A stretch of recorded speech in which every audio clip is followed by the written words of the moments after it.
Greetings, family. All praises to the Most High alone. This lesson is going to analyze the Christian's faith. The Christians believe that all the laws were done away with.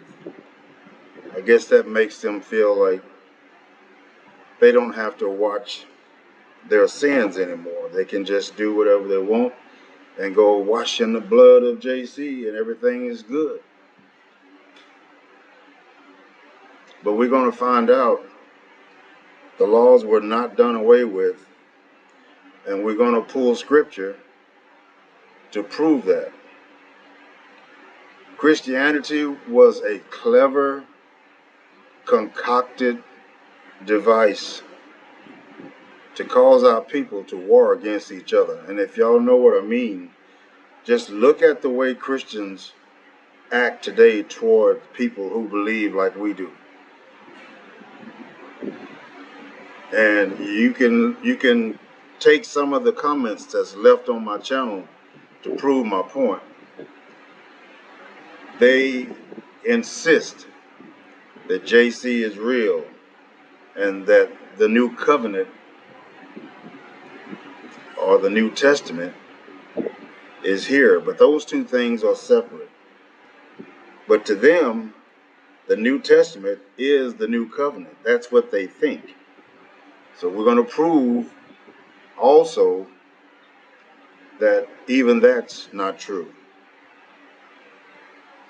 So let's get started. Christians can't see this.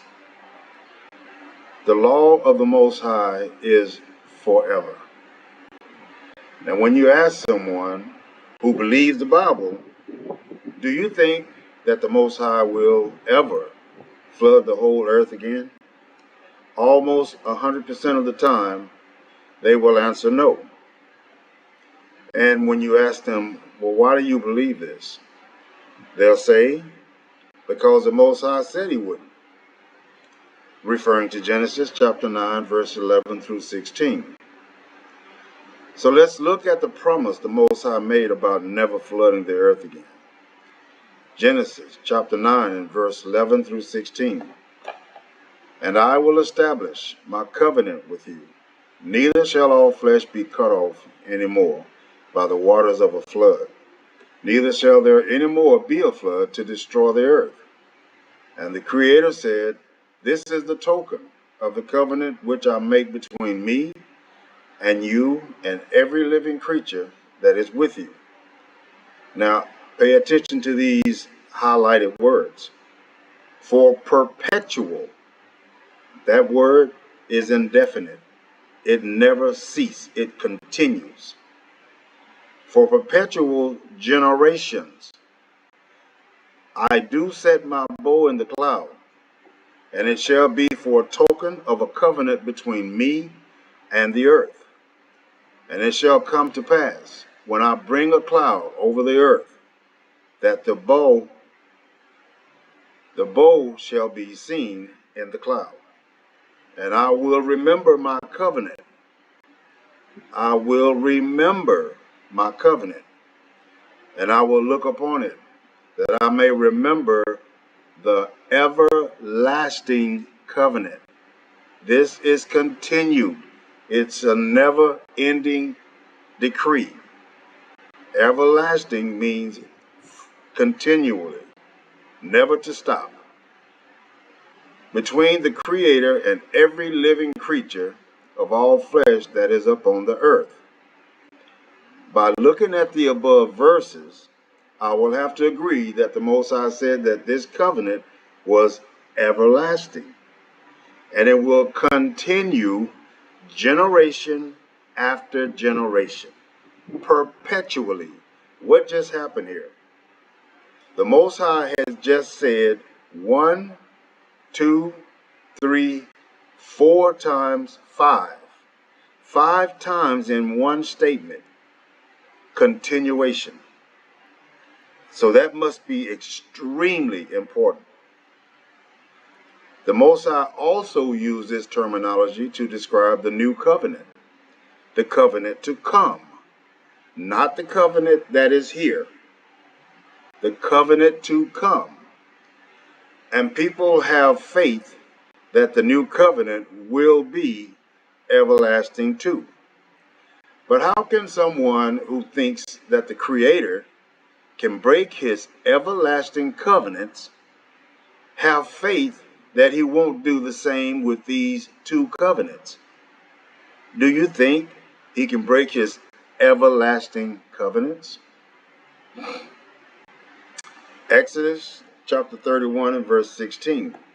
Wherefore the children of Israel shall keep the Sabbath, to observe the Sabbath throughout their generations, for a perpetual covenant. This verse is telling you the same thing the previous verse said. This will continue throughout all time. It will never stop. These are laws. The Hebrew word translated as perpetual in Exodus 31 and 16 is the same Hebrew word translated as everlasting. In Genesis 9 and 16, referring to the flood, and Jeremiah chapter 32 verse 40, referring to the coming new covenant. The coming, meaning it's not here yet. I have faith that the Creator will not abolish the coming new covenant, because I know when the Most High says everlasting covenant, he means it. I don't see how others who follow the New Testament can have the same faith or true faith. Here's just a small percentage of scriptures that clearly states that the law is forever. Exodus 12, verse 14. And this day shall be unto you for a memorial, and ye shall keep it a feast to the Creator throughout your generations. You shall keep it a feast by an ordinance forever. I mean, I don't know any word that could make that any more clear. So you have to wonder, how is it that Christians read the same scriptures that we do and come up with an entirely different observation or understanding? Exodus 12 and 17. And ye shall observe the feast of unleavened bread, for in this selfsame day I have brought your armies out of the land of Egypt. Therefore shall ye observe this day in your generations by an ordinance forever. Exodus 12 and 24. And ye shall observe this thing for an ordinance to thee and to thy sons forever. Exodus 31 and 17. It is a sign between me and the children of Israel forever. For in 6 days the Most High made heaven and earth, and on the seventh day he rested and was refreshed. Almost everyone with some biblical background should already know this. So do you think we should stone people for breaking the Sabbath? Well, when stated this way, it's not too clear which way this should be answered. So I'll answer like this. Should a private citizen in the United States today go out and stone someone for breaking the Sabbath? The answer to that is no. The reason is the same as should an ambassador to the United States enforce the United States laws while he's living in Russia? The answer to that is also no. You see, the ambassador is not a police officer, which would be high priest's servant, hired to find people who transgresses the law, sinners. to bring them to the courthouse, the temple, in front of a judge, a Levite priest. And until the Most High system is back in place, one that is a citizen of the kingdom of the Most High cannot enforce any penalties of the Creator's laws while in a foreign land. Any nation that does not have the Creator's laws as the laws of the nation. Just as an American ambassador, while over in Russia, cannot enforce the laws of the United States, even though he is still bound by U.S. law. To put it another way, let's say that King David or a Levite was taking a trip to another country, and he saw someone breaking the Sabbath. Even though they have the authority to arrest them when they are in Israel, they have no authority while in another country. Not to mention that everyone needs a trial and at least 2 witnesses for the death penalty. Now, if David brought the Sabbath breaker to the foreign court, it wouldn't do any good because their laws are different than Israel's laws. We are citizens of the kingdom of heaven. Leviticus 16, verse 29. And this day shall be a statute. How long? Forever unto you. That in the 7th month, now I highlighted this because I just want to briefly interject the fact that he said the 7th month. He didn't say October. He said the 7th month. For all those who don't believe the new moon creation calendar, the 7th month on the what? 10th day of the month. Notice how he's numbering these days and months. Ye shall afflict your souls and do no work at all, whether it be one of your own country or a stranger that sojourned among you. Leviticus 16 and verse 31. It shall be a Sabbath of rest unto you, and ye shall afflict your souls by a statute. How long? Forever. Leviticus 23 and verse 21. And ye shall proclaim on the selfsame day that it may be a holy convocation unto you. Ye shall do no servile work therein. It shall be a statute forever. I don't get it how Christians don't see this, but it shall be a statute forever in all of your dwellings throughout your generations. Throughout your generations. Leviticus chapter 23 and verse 31.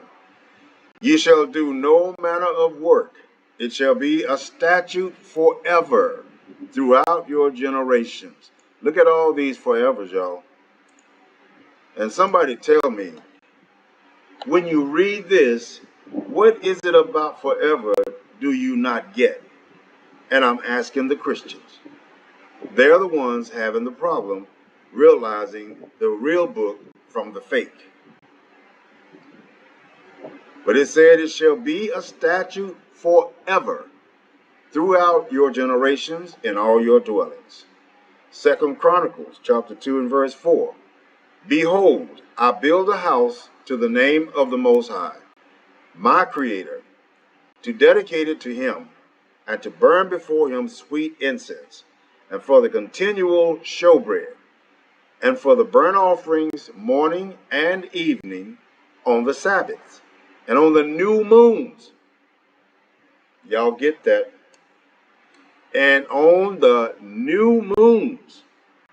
You can't tell me the new moon don't set the stage. And on the solemn feast, that is your Sabbaths, your Sukkot, your Yom Kippur, and all the rest. And on your solemn feast of the Most High, our Creator. So it's the new moon first, and in your solemn feast. That's all your feast days. They come after the new moon. And on the solemn feast of the Most High, our Creator. This is an ordinance, check it out, y'all, forever to Israel. It is forever. And I ask again, what is it about forever do they not understand? Psalms 119 and verse 159 to 160. Consider how I love thy precepts. Quicken me, O Creator, according to thy loving kindness. Thy word is true from the beginning, and every one of thy righteous judgments endures forever. Deuteronomy chapter 5 and verse 29. Oh, that there were such a heart in them, that they would fear me and keep all my commandments always. It's the same as forever. That it might be well with them and with their children forever. Deuteronomy chapter 11 and verse 1. Therefore, thou shalt love the Creator, thy Father, and keep his charge, and his statutes, and his judgments, and his commandments. How long? Always. Always.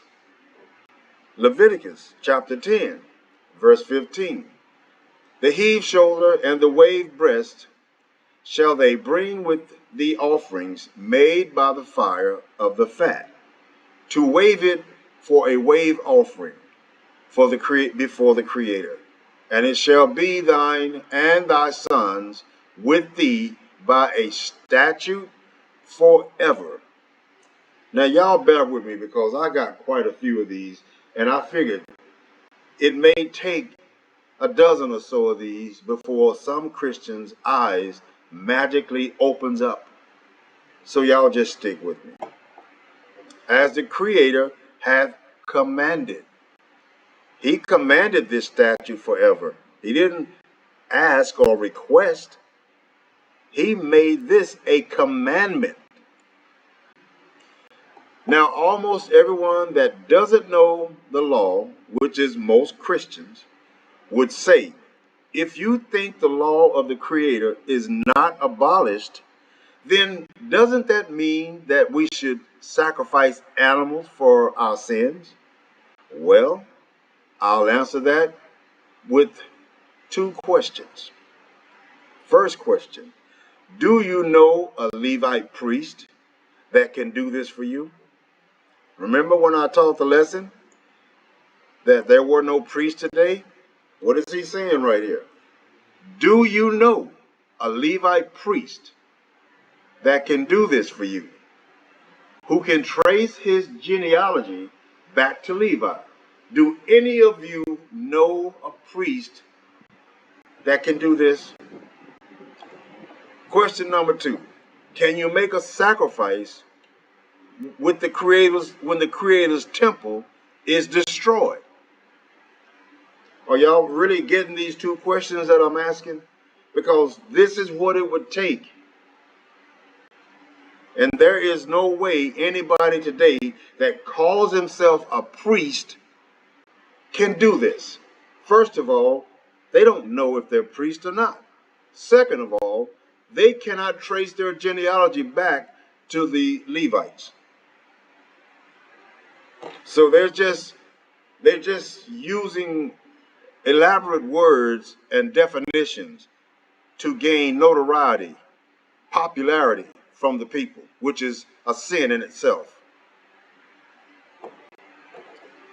Many people have said to me, if you are going to follow the Creator's laws, then you need to make sacrifices.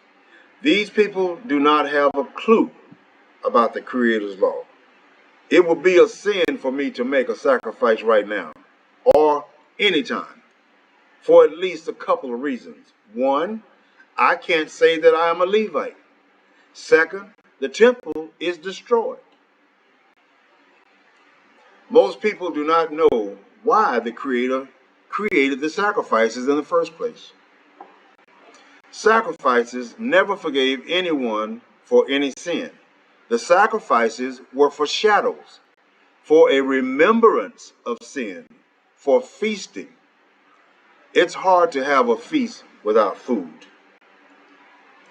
It's like paying money for a traffic ticket, for feeding the government's officials, the Levites. Deuteronomy chapter 4, verses 30 to 31. When thou art in tribulation, and all these things are come upon thee, even in the latter days, if thou turn to the Most High your Creator, and shalt be obedient unto his voice, for the Most High the Creator is a merciful Father. He will not forsake thee, neither destroy thee, nor forget the covenant of thy fathers which he swore unto them.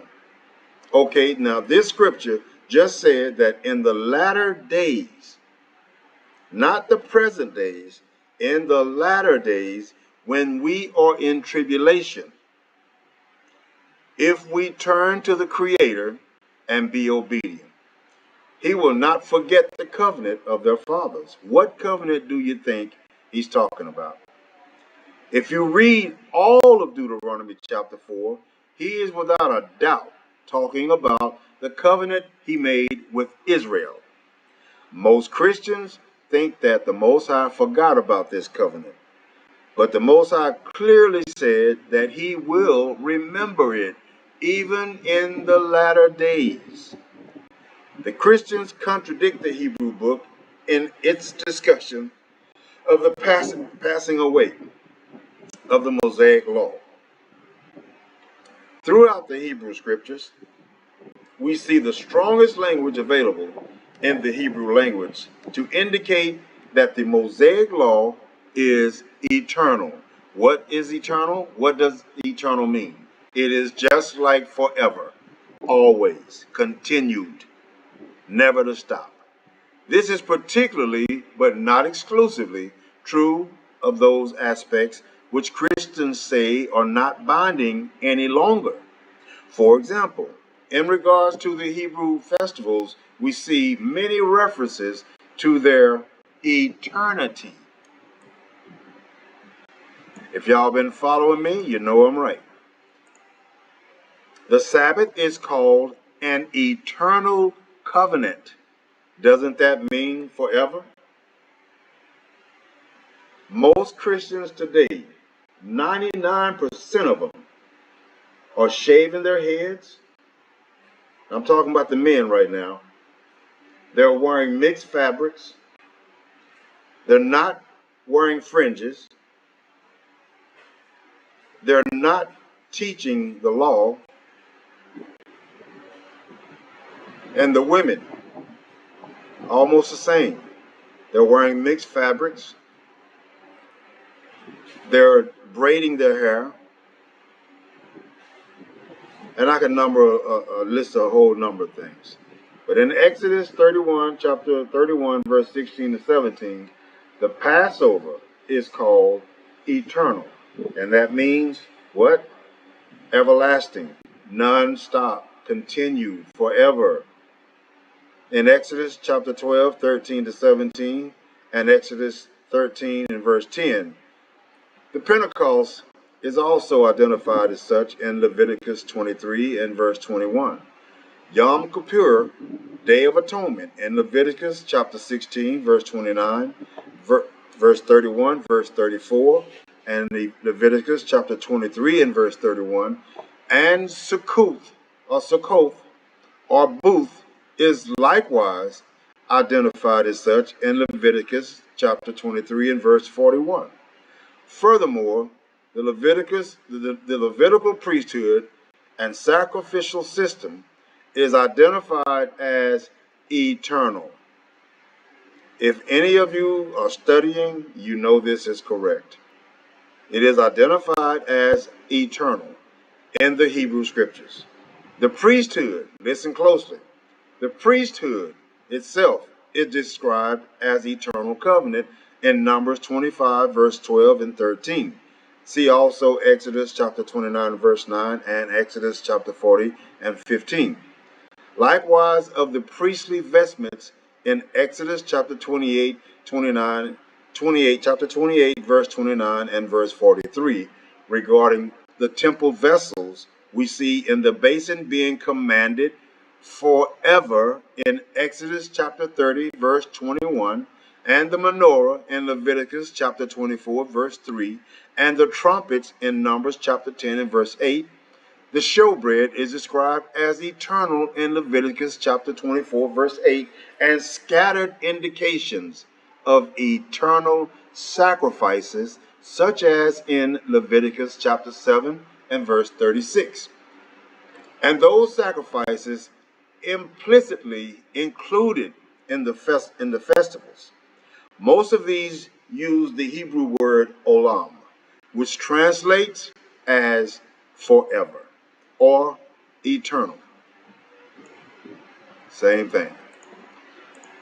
And translated as such in the Holy Torah. Plus, many compound this with the phrase throughout their generations. Elsewhere outside the Mosaic books, we see these themes stated in general ways. For example, you must always be careful to keep the decrees and ordinances. You must always is just the same as saying forever or eternal. The laws, Torah, Hebrew singular, and commands he wrote for you in 2 Kings chapter 17 and verse 37. Always being in Hebrew every day, which is an idiom for eternal or always. Likewise, we see Psalms 119. I will always obey your law forever and ever. Verse 44. My heart is set on keeping your decrees to the very end. Verse 112. Likewise, when we recall that Psalms, being Hebrew poetry, uses synonymous parallelism, we see it indicated in such verses as 142, your righteousness is everlasting. That's another word for eternal, forever, always, and continuing. And your law is true. In general, we can say that the author of Psalms 119 had quite a different perspective of the Mosaic Code than today's Christians, and dare I say the New Testament itself. Proverbs makes a rather blunt statement. If anyone turns a deaf ear to the law, even his prayers are detestable. Now that's a lot of Christians, y'all. That's a lot of Christians. And even a lot of our own people who say they're not Christians, but they don't accept the Torah or the Most High for that matter. This goes for you too.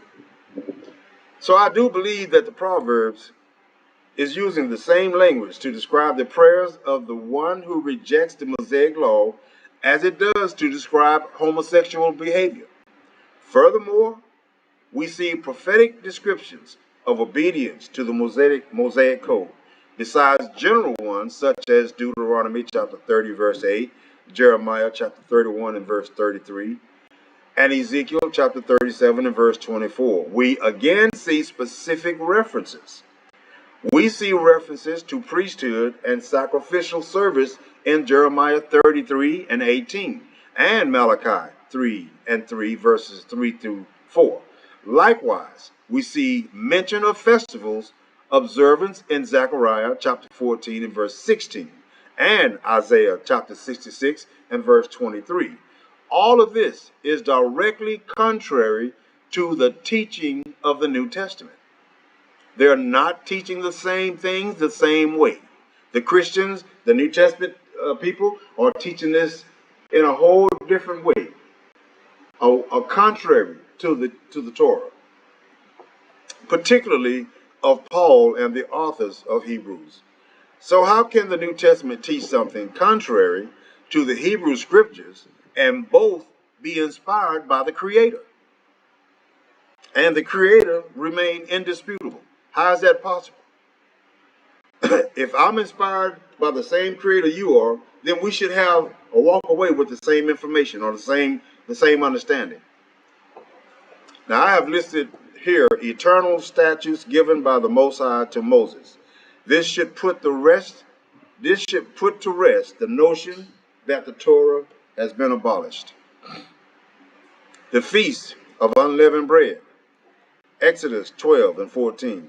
And this day shall be unto you for a memorial, and ye shall keep it a feast to the Creator throughout your generations. That means forever. And ye shall keep it a feast by an ordinance forever. Exodus 12 and 17. And ye shall observe the feast of unleavened bread. For in this selfsame day have I brought your armies out of the land of Egypt. Therefore shall you observe this day in your generations by an ordinance forever. The Passover, Exodus 12 and 24. And ye shall observe this thing for an ordinance to thee and to thy sons forever. The kindling of the menorah, Exodus 27 and verse 21.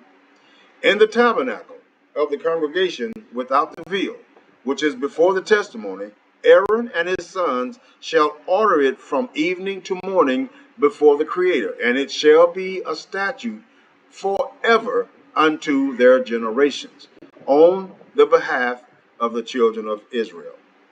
Leviticus 24, verse 3. Without the veil of the testimony, in the tabernacle of the congregation, shall Aaron order it from the evening unto the morning before the Creator continually. It shall be a statute forever in your generations.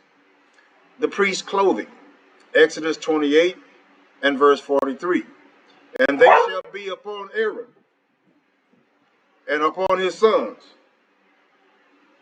when they come unto the tabernacle of the congregation, or when they come near unto the altar to minister into the holy place, that they bear not iniquity and die.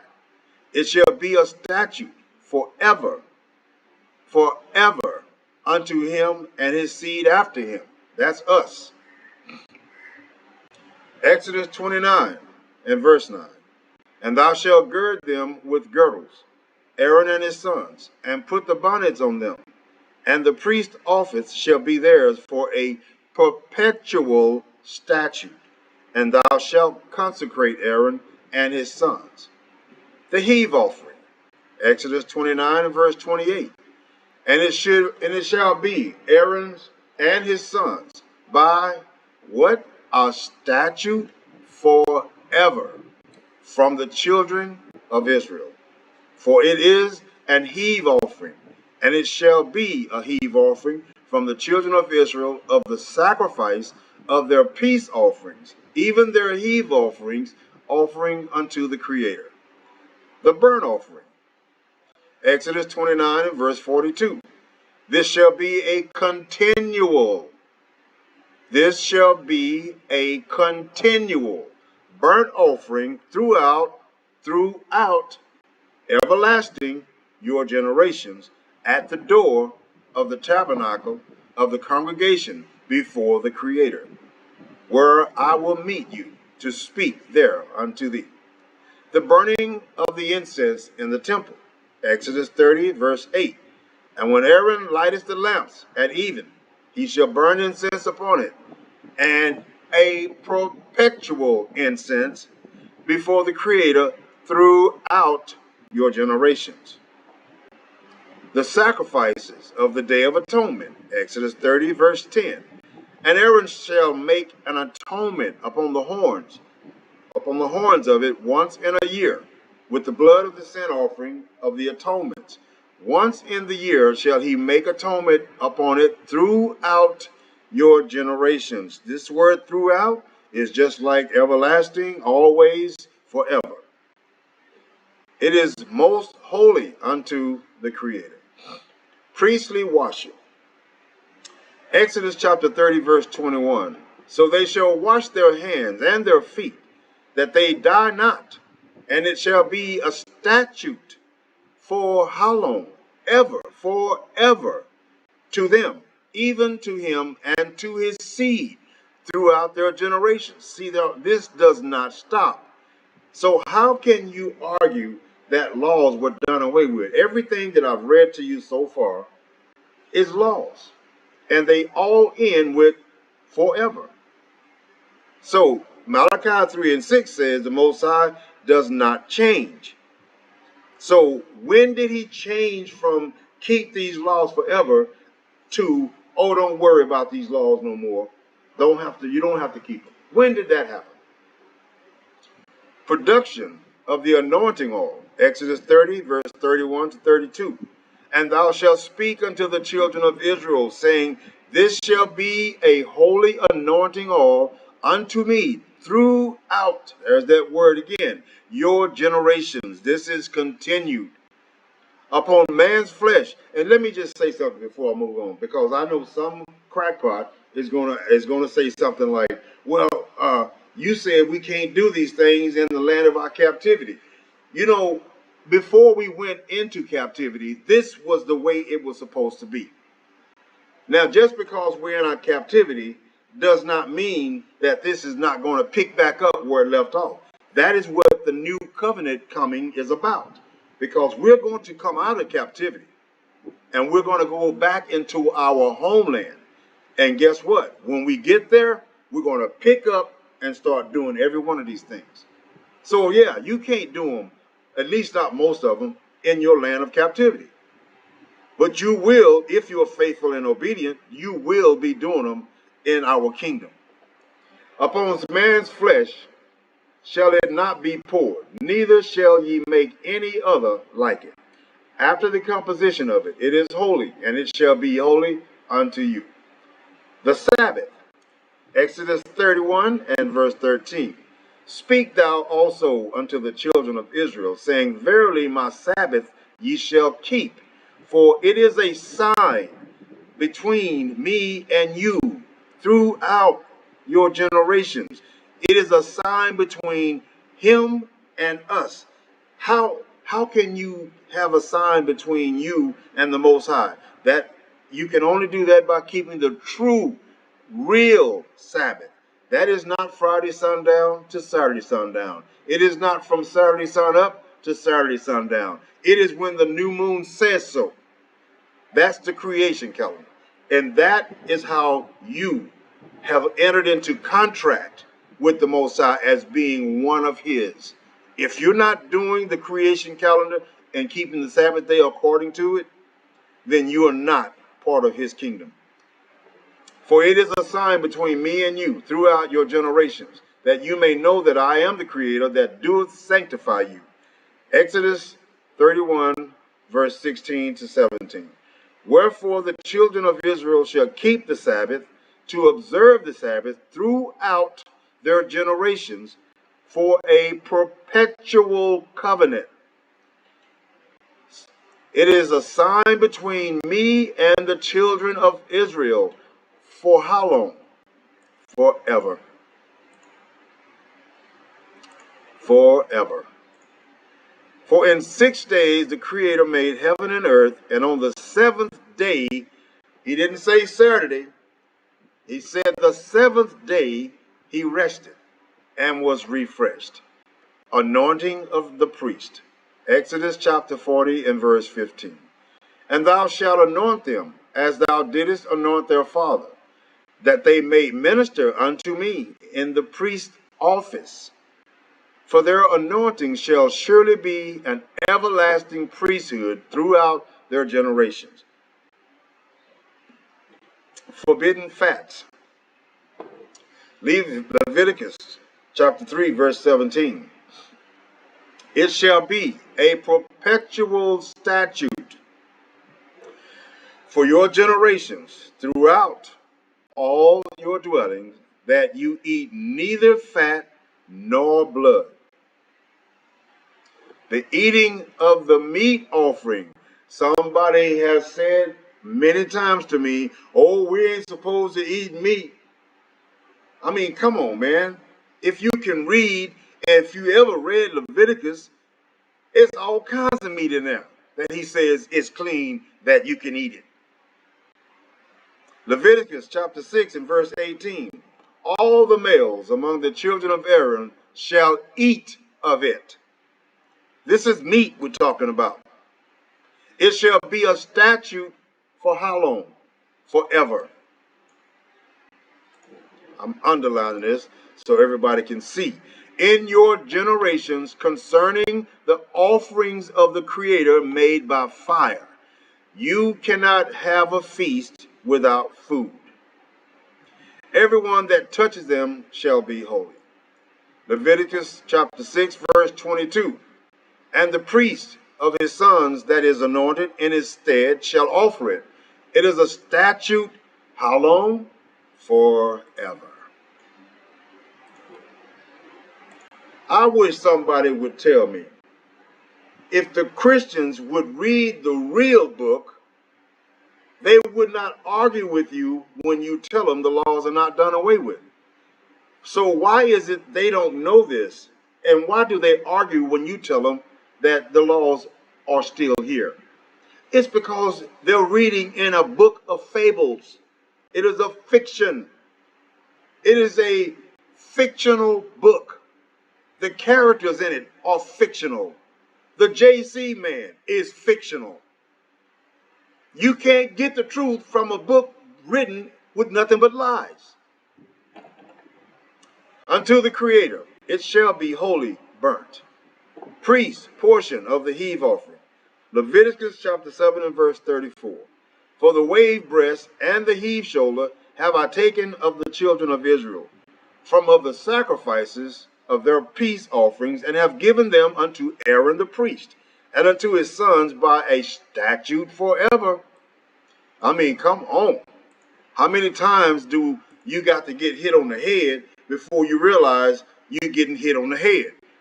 From among the children of Israel, Leviticus chapter 7 and verse 36, which the Creator commanded, not asked, not requested, he commanded to be given them to the children of Israel in the day that he anointed them by a statute forever throughout their generations. Leviticus chapter 10, verse 15. The heave shoulder and the wave breast shall they bring with the offerings made by fire of the fat, to wave it for a wave offering before the Creator.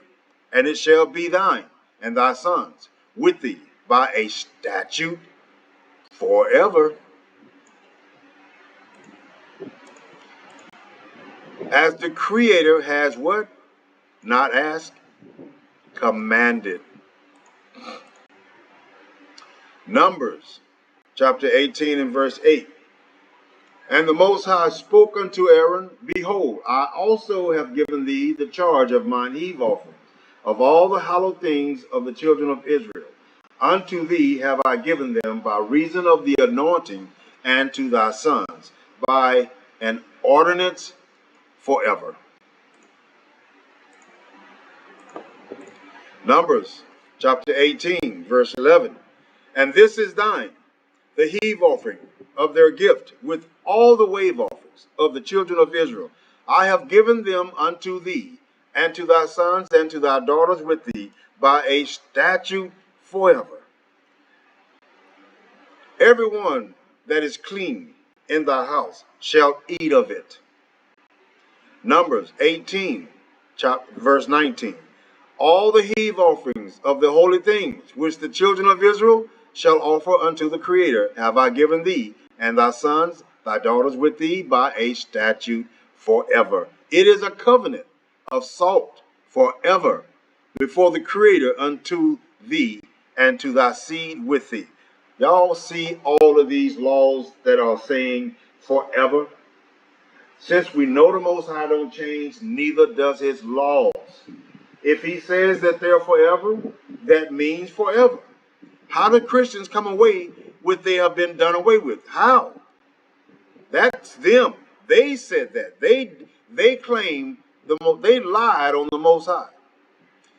Prohibition of priests drinking wine during the service. Leviticus chapter 10 and verse 9. Do not drink wine nor strong drink, thou nor thy sons with thee, when ye go into the tabernacle of the congregation, lest ye die. It shall be a statute forever. Leviticus chapter 16 and verse 34. And this shall be an everlasting statute. What? How long is everlasting? It's forever. To make an atonement for the children of Israel for all their sins once a year. And he did as the Creator commanded Moses. Sacrificing only in the temple. You can't sacrifice in your backyard or on a picnic park. So these so-called priests that I see popping up all over YouTube, claiming they're from the holy priesthood, they are liars. Listen to what this says. Sacrificing only in the temple. Ask these priests that claim they're priests, ask them where is the temple? Because there's only one temple, and right now it's been destroyed. So how can you do sacrifices, Mr. Priest, if you don't have a temple? Leviticus chapter 17 and verse 7. And they shall no more offer their sacrifices unto devils, after whom they have gone a whoring. This shall be, here we go again, y'all, a statute forever. And unto them throughout, that's another word for forever, their generations. Feast of first fruits, Leviticus 23, verse 14. And ye shall eat neither bread nor parched corn nor green ears until the selfsame day that ye have brought out an offering unto your Creator. It shall be a statute forever. Throughout. Do y'all believe me when I say Christians are blind? I mean, how can you not see this? There's only one way you can't see this. That is, you're in the wrong book. You're in a book that was not written for you, by you, or for you. It wasn't written of you, by you, for you. It was written by the other nations who hate you, and you, dummy, follow them. That is the dumbest thing I've ever seen in my life. And yeah, I used to be one of them. Feast of Tabernacles, Leviticus 23, verse 41. And ye shall keep it a feast unto the Creator 7 days in the year, and it shall be a what? Statute forever? What does that mean? Does that mean till next week? Or in 10 years we can go back to sinning? No. It says statute forever. That is, there is no ending to this. In your generations, ye shall celebrate it in the 7th month. Why did he say 7th month instead of October? Maybe because there was no such thing as October. The placement of the showbread. Leviticus chapter 24, verse 8 to 9.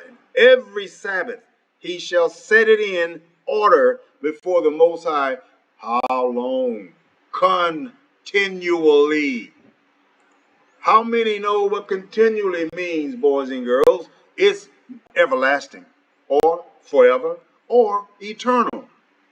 But it's not ended. Being taken from the children of Israel by an everlasting covenant.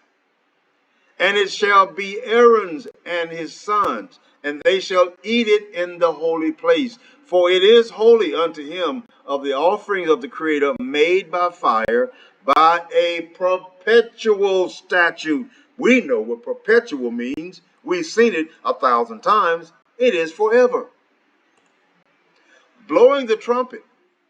Numbers chapter 10 and verse 8. And the sons of Aaron, the priests, shall blow with the trumpets, and they shall be to you for an ordinance forever. We're going to get this before this is over. Throughout your generations, various offerings. Numbers 15 and verse 15. One ordinance shall be both for you of the congregation and also for the stranger that sojourn with you, an ordinance forever. Again, I guess so. An ordinance forever in your generations. As ye are, so shall the stranger be before the Creator. The Levites' responsibility to do the service. Numbers 18, verse 23. But the Levites shall do the service of the tabernacle of the congregation. Y'all hear that, priest? You too, priest? But the Levites shall do the service of the tabernacle of the congregation, and they shall bear their iniquity. It shall be a statute forever throughout your generations, that among the children of Israel they have no inheritance. The red heifer sacrifice. Numbers 19, verse 10. And he that gathereth the ashes of the heifer shall wash his clothes, and be unclean until the even. And it shall be unto the children of Israel, and unto the stranger that sojourned among them, for a statute forever. You know, I'm starting to get the feeling the Most High means for this to continue on forever. I don't know about you. Numbers 19, verse 21. And it shall be here we go, a perpetual statute unto them, that he that sprinkles the water of separation shall wash his clothes, and he that touches the water of the separation shall be unclean until the even. The priesthood of Phinehas, Numbers chapter 25, verse 13. And he shall have it, and his seed after them, and the covenant of an everlasting priesthood. How long is everlasting? Because he was zealous for his creator and made an atonement for the children of Israel. You know, if I stop right here, I should have covered enough proof and evidence that these laws have not been done away with, and these laws will continue for eternity. I could stop right here and we'll have accomplished that. But you know, Christians, they need more. Requirements to establish cities of refuge. Numbers 35, verse 29. So these things shall be for a statute of judgment unto you throughout. That word is the same word as forever. Throughout your generations in all your dwellings. Leviticus chapter 22, verse 31. So you shall keep what? You shall keep. Let me highlight that, because if a Christian comes here and he won't be able to see that. So you shall keep my covenant, my commandments, and do them. I am the Most High. Deuteronomy chapter 6, verses 1 to 2. Now this is the commandment, the statutes, and the judgments which the Most High, your Father, has commanded me to teach you, that you might do them in the land where you are going over to possess it, so that you and your son and your grandsons might fear the Most High, your Creator, to keep all his statutes and his commandments, which I command you all the days of your life, and that your days may be prolonged. You see, this is a command. This is not a request. Deuteronomy chapter 6, verse 17. You should diligently keep the commandments of the Most High your Creator, and his testimonies and his statutes, which he has commanded you. Deuteronomy chapter 7 and verse 11. Therefore, you shall keep the commandments, that the statutes, and the statutes, that the judgments, which I am commanding you today, to do them. Deuteronomy 8 and 1. All the commandments that I am commanding you today, you shall be careful to do. Be careful to do, that you may live and multiply and go in and possess the land which the Most High your Creator swore to give you, your forefathers. Deuteronomy chapter 8 and verse 6. Therefore, you shall keep the commandments of the Most High your Creator, to walk in his ways and to fear him. Deuteronomy chapter 10 and verse 13. and to keep the Most High's commandments and his statutes, which I am commanding you today for your good. Deuteronomy 11 and verse 1. You shall therefore love the Creator, your Father, and always keep his charge, his statutes, his ordinances, and his commandments. What did it say up here? Always. That's just another word for forever. Always keep his charge. Deuteronomy 11 and verse 8. You shall therefore keep every commandment which I am commanding you today, so that you may be strong and go in and possess the land into which you are about to cross to possess it. Deuteronomy 11 and verse 32. Statutes and the judgments which I am setting before you today. And you shall be careful to do all the statutes and judgments which I am setting before you today. Deuteronomy 13 and 4. You shall follow the Most High your Creator and fear him, and you shall keep his commandments, listen to his voice, serve him, and cling to him. If you're in the New Testament, you're not clinging to the Most High. You're clinging to JC, the false Roman god. And you also have betrayed the one who created you. Deuteronomy 13, verse 18. If you will listen, how can you hear the Most High if you were in the Romans book? If you will listen to the voice of the Most High your Creator, keeping all his commandments which I am commanding you today, and doing what is right in the sight of the Most High your Father. Deuteronomy chapter 15, verse 5. If only you listen obediently to the voice of the Most High your Creator, to observe carefully all this commandment which I am commanding you today. Deuteronomy 26 and 16. This day the Most High Creator commands you to do these statutes and ordinances. You shall therefore be careful to do them with all your heart and with all your soul. Deuteronomy 27 and 1. Then Moses and the elders of Israel charged the people, saying, keep all the commandments which I command you today. Deuteronomy 27 and 10. You shall therefore obey the Creator, your Father, and do his commandments and his statutes, which I command you today. Deuteronomy 28 and verse 9.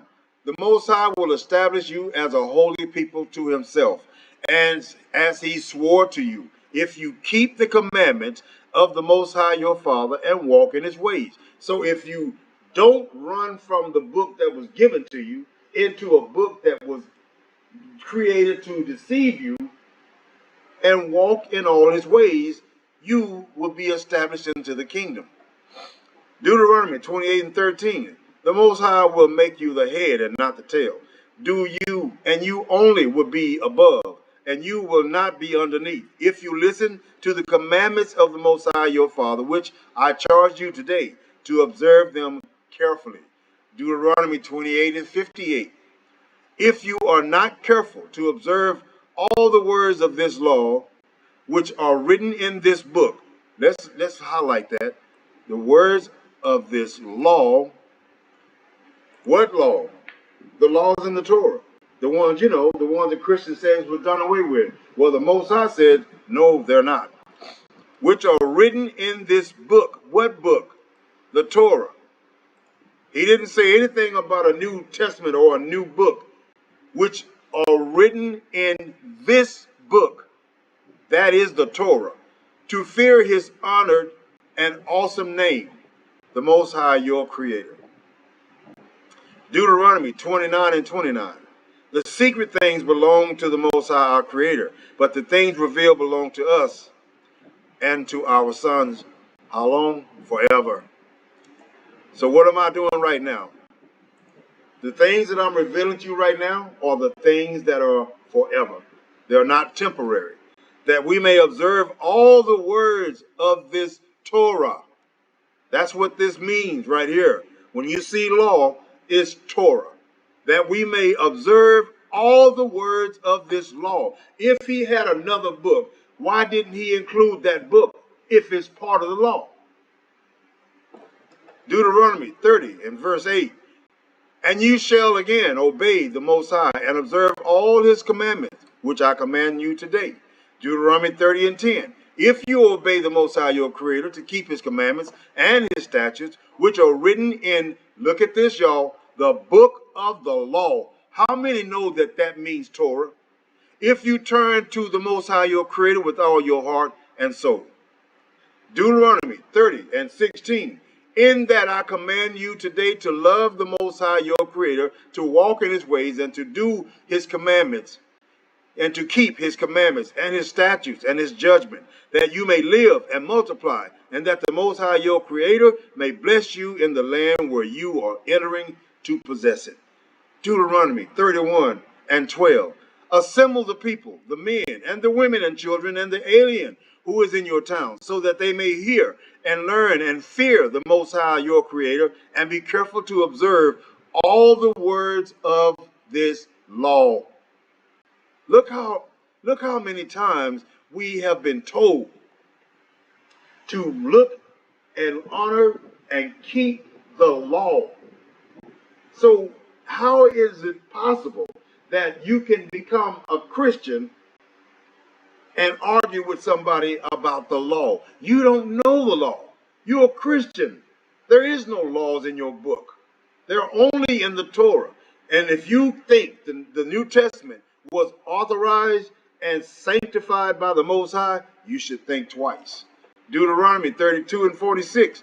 He said to them, take to your heart all the words with which I am warning you today, which you shall command your sons to observe carefully all the words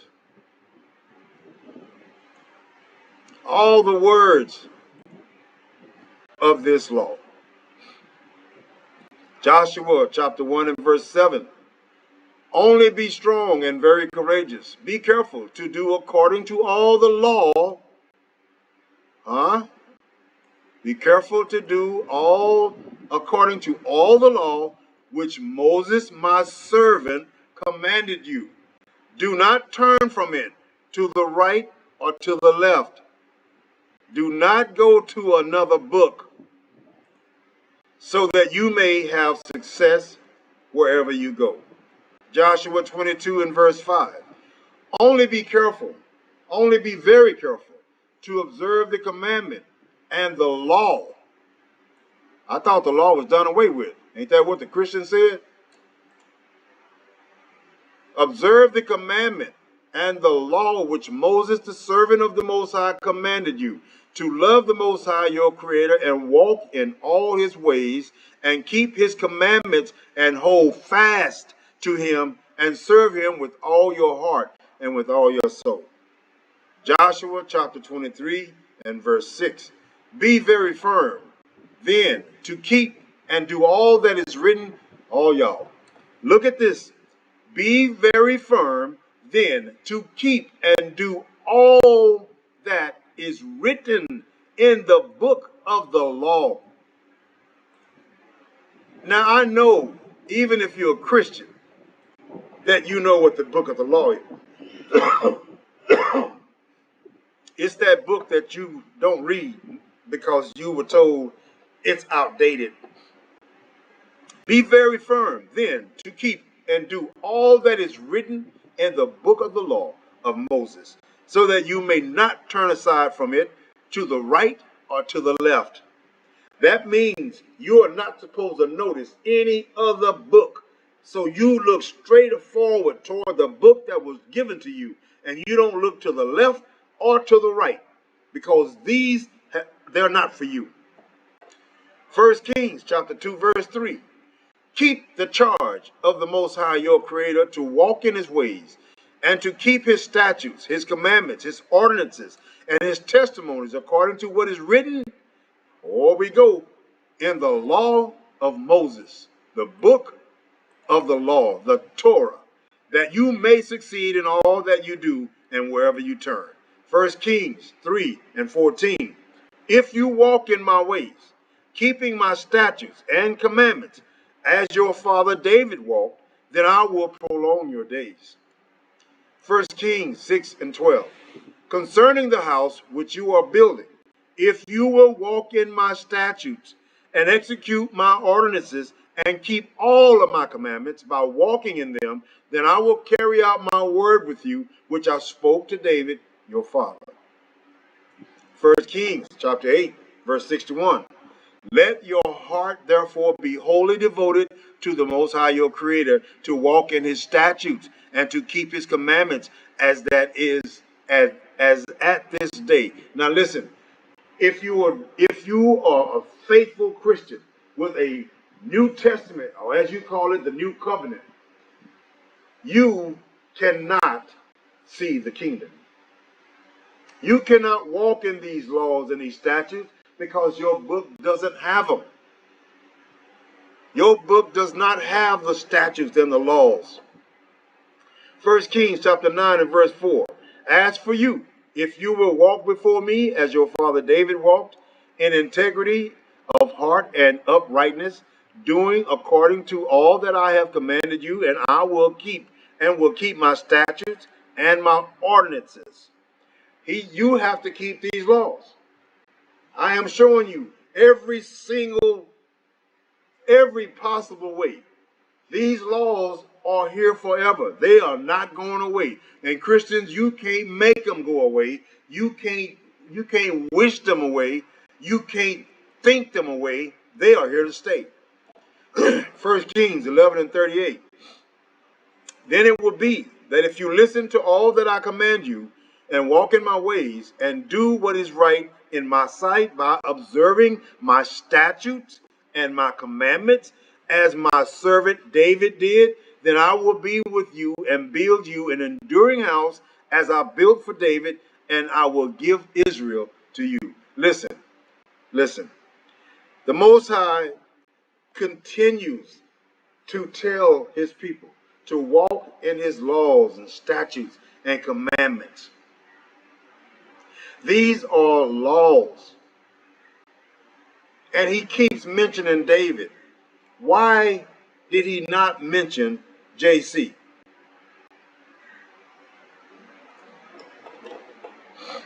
Second Kings 17 and 13. Yet the Most High warned Israel and Judah through all his prophets and every seer, saying, turn from your evil ways and keep my commandments, my statutes, according to all the law which I commanded your fathers, and which I sent to you through my servants the prophets. Where's the prophets in the New Testament? How come they didn't tell us anything about the New Testament? After all, Amos 3 and 7 said that before he do anything new or different, he would surely tell his servants, the prophets. But none of the prophets ever mentioned that, so I guess they didn't get that memo. 2 Kings 17 and 37. The statutes and the ordinances and the law and the commandment which he wrote for you. Huh? What does he mean? He wrote for you. They are in the Torah, not the New Testament. That's why you don't know nothing, Christian. Which I wrote for you. You shall observe to do forever. Forever. Not for a little while. Forever. And you shall not fear other gods. And that's exactly what the Christians do. They fear their Jesus. They are so fearful of Jesus that they don't want to pick up the Torah. So they make up these excuses. Well, since the new covenant came, that, the Old Testament, as they call it, was done away with. Well, the new covenant has not come yet. It has not come yet. And I'm going to do a lesson on that after this. And you shall not fear other gods. As we know, all priests were anointed and clothed with special garments. Was Jesus anointed? And if so, by who? We have seen a number of scriptures proving the laws, statutes, and commandments are forever. Yet this is what is said about Jesus. Let's look at Colossians chapter 2, verse 13. And you, being dead in your sins and the uncircumcision of your flesh, hath he quickened together with him, having forgiven you all trespasses, blotting out the handwriting of the ordinances that was against us, which was contrary to us, and took it out of the way, nailing it to the cross. In other words, Jesus said, no longer do these laws have anything to do with you. I got rid of them. Wouldn't that mean that Jesus went directly against the Most High? I just showed you 100,000 places in the scriptures in the Torah where the Most High says this is forever. And then Jesus comes along and says he nailed it all to the cross. In other words, Jesus did away with all the laws established by the Creator. Wow. How can this be when the laws were perpetual? Perpetual, remember y'all, is eternal. It's never ending. So who gave Jesus that authority? According to Malachi 3 and 6, the Most High says he never changes. So since when did the Most High make all these laws and told us, commanded us to walk in those ways, in those laws, and then now he says, well, I'm going to let Jesus take over, and he says we don't need these laws anymore. Ain't that a big change? Even the blindest Christian can see that. Isaiah 42, verse 7 to 8. To open the eyes of the blind, to bring prisoners out of the dungeon, and those sitting in darkness out from the prison's house. I am the Most High. That is my name. I will not yield my glory to another, nor my praise to idols.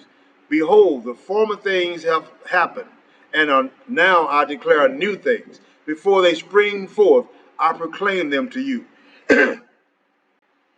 First of all, the Most High did not create a new covenant yet, and that's we're gonna do a lesson on Jeremiah chapter 31 next week. So y'all be standing by for that one. But he says here that he don't share his power. That's his glory.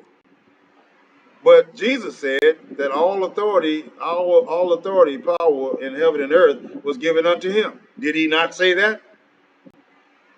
Well, what did the Most High say? And who you gonna believe? I will not give my glory to another. So, behold, the former things have happened, and now I declare new things. Before they spring forth, I proclaim them to you. So, in other words, he's saying, the Most High is saying, if I do something new, he's even talking to the regular people. These are not prophets. He's talking to regular people. Listen to what he says. Behold, the former things have happened, and now I declare a new thing. Before they spring forth, before I do them, I proclaim them to you. He hasn't done it yet. The Most High says he will surely make it known to the prophets if and when he does something new. Where can we find in the Torah that the Most High decided to hand over all his power to the idol Jesus? And Jesus said all power was given unto him. He did say that, y'all, right? He said it in Matthew 27, in verse 16 to 18. Jesus, 11 disciples, went to a mountain in Galilee where Jesus had told them to meet him. They saw him and worshiped him.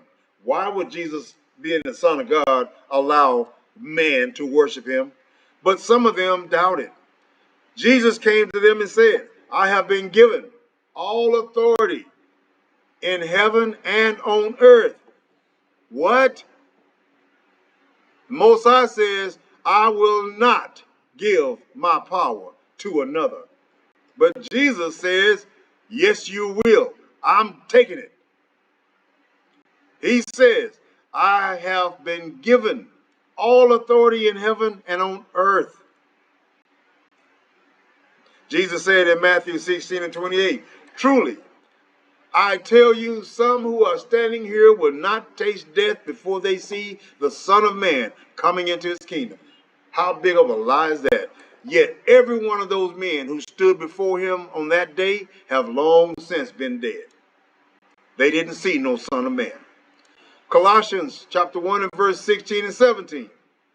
For by him all things were created, in heaven and on earth, visible and invisible, whether thrones or dominions or rulers or authorities. All things were created through him and for him. And he is before all things, and in him all things hold together. Jesus said clearly, he created the heavens and earth in 6 days. And he even did something he didn't do with most scripture. He wrote it down himself. How more authoritative can you get than that? But let's see what the Most High says. In the beginning, the Most High created the heaven and the earth. What we just called Jesus and a lie. So who do you believe?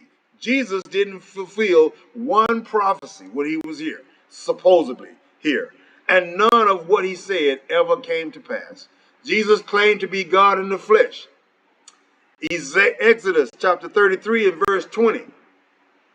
And the Most High says, thou shalt not be able to see my face, for no man shall see my face and live. Oh, well, Jesus said he was God in the flesh. How many men saw him and they still lived? How many people looked upon the face of Jesus and died? None. So Jesus fulfilled and took away all law that preceded his death. There was an annulment of a former commandment, the law, because of its weakness and uselessness, Hebrews 7 and 18. This is what the Christians say about the Old Testament. This is how they look at the Old Testament. They said it's useless and it's weak. And they said that Jesus took away all the law. And the establishment of a new law or covenant, a new and living way. This is still Christians, y'all. This is the way they think. Based on his death, he takes away the first that he may establish the second. Now, this is Jesus' line on the Most High. Jesus is saying the Most High took away his Torah so that he could bring in the New Testament. That's what this is. That's what this is saying. That's what the Christians believe. And they tell you that in Hebrews chapter 10 and verse 9 through 20, or verses 9 and 20. And also look for the lie of what they call the weakness and uselessness in Hebrews. So let's look at Hebrews according to the new covenant. Hebrews 8 and 13. By calling this covenant new, he has made the first one obsolete. This is what it says in Hebrews 8 and 13. And what is obsolete and outdated will soon disappear. Do y'all see this? How can anybody follow a book that would write all of this blasphemy? And they try to convert you into that demonic tribe. The key to understanding the relationship between the Christian and the law is knowing that the Old Testament law was given to the nation of Israel, not to Christians.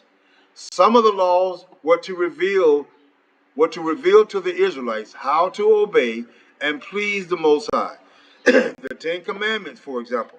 Some of the laws were to show the Israelites how to worship the Most High and atone for sin, the sacrificial system. Some of the laws were intended to make the Israelites distinct from other nations, the food and clothing rules. None of the Old Testament law is binding on Christians today. When Jesus died on the cross, he put an end to the Old Testament law. That is what they believe.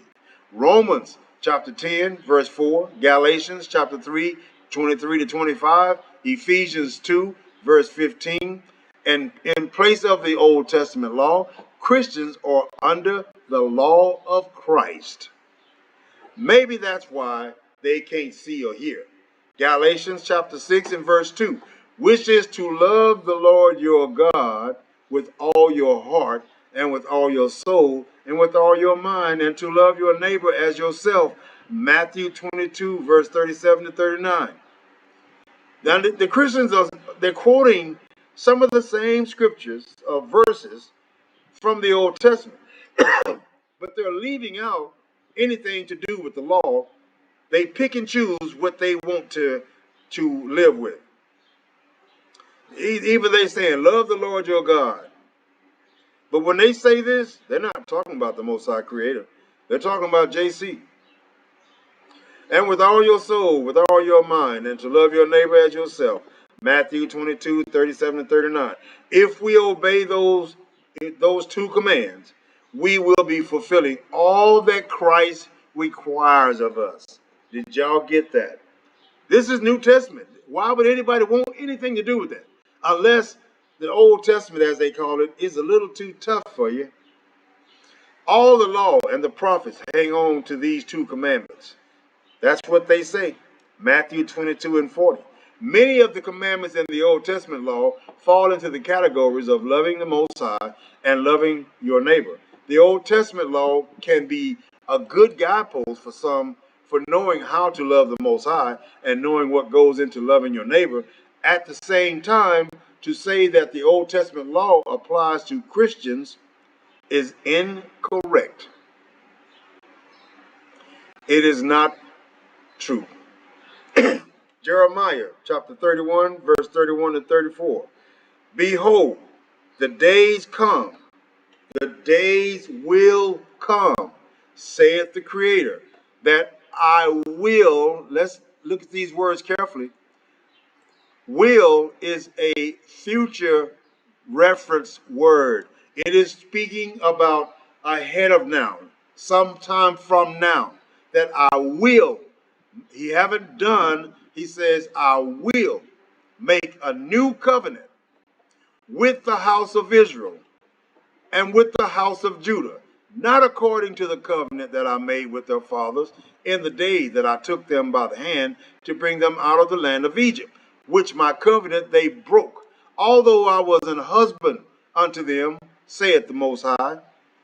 But this shall be the covenant that I will make with the house of Israel after those days, saith the Creator. I will put my law in their inward parts and write it in their hearts, and will be their Creator and their Father, and they shall be my people. And they shall teach no more every man his neighbor and every man his brother, saying, Know the Lord, for they shall all know me, from the least of them unto the greatest of them, saith the Most High. For I will forgive their iniquity, and I will remember their sins no more. Okay, let me ask y'all something, especially you Christians. Let's go up here where it says that in the day that he took them by the hand. Right here, verse 33. But this shall be the covenant that I will make with the house of Israel. After those days, he says that he will put his law in their inward parts. Has that happened yet? No. Look around you. People struggling trying to understand the scriptures. So there is no way his law can be in their hearts right now. Look at the Christians. They're saying all the law was done away with. So this has not happened yet. This is a prophecy that has not yet been fulfilled. So if this has not been fulfilled, how in the world can there be a new testament or a new covenant? This has to happen first. And he says, and I will remember their sin no more. And he says, for they all shall know me. Do we see a problem here between this and the Christianity? He said they all should know me. Christians don't know him. So that word all means all. So when this comes to pass, believe me, the Christians are going to know him. They are going to know him. So this whole purpose of this lesson was to show the Christians the laws were not done away with, and they never will be. And there is no New Testament and there is no new covenant yet. And until these things in Jeremiah 31, verse 33 to 31 to 34 come to pass, there will not be a new covenant. Shalom, Israel.